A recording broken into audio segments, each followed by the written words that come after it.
These are ordinary kids with extraordinary pasts. They now live a happy life in this Orange County house, but underneath this pretty picture are years of broken memories.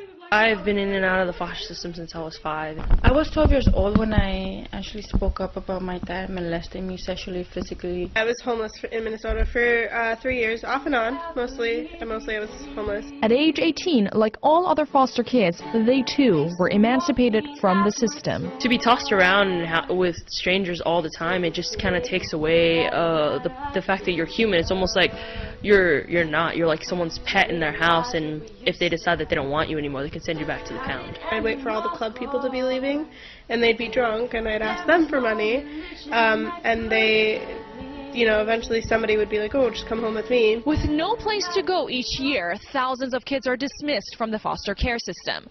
But thanks to Lauri Burns, founder of the Teen Project, some of these kids now have a new place to call home. My life was saved at the age of 23 after almost being killed by 2 gunmen. And I believe I was facing death's door at that moment. I have now, from my own past, what they need to heal them.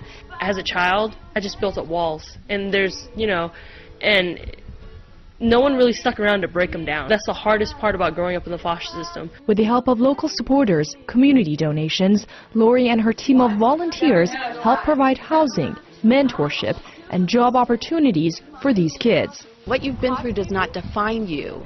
You define you. We're going to redefine you. We're going to paint a new picture. We're going to create a future for you that you love. Inspired by their own troubled past, Sandy wants to be a criminal prosecutor, Jordan a makeup artist, and Vanessa a social worker. Nobody is born to be bad. It's just like figure out what's wrong with the kid. So it really relieved me being a social worker and helping that troubled kid to speak up, no matter what their situation is. And I said, I don't care what's being thrown at me or what's going to happen to me.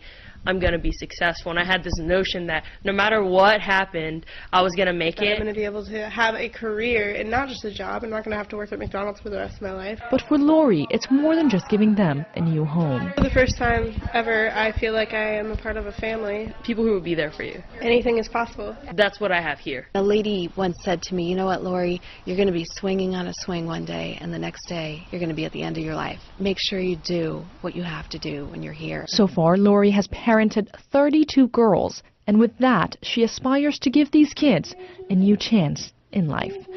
Tara Kangarlu, ATVN.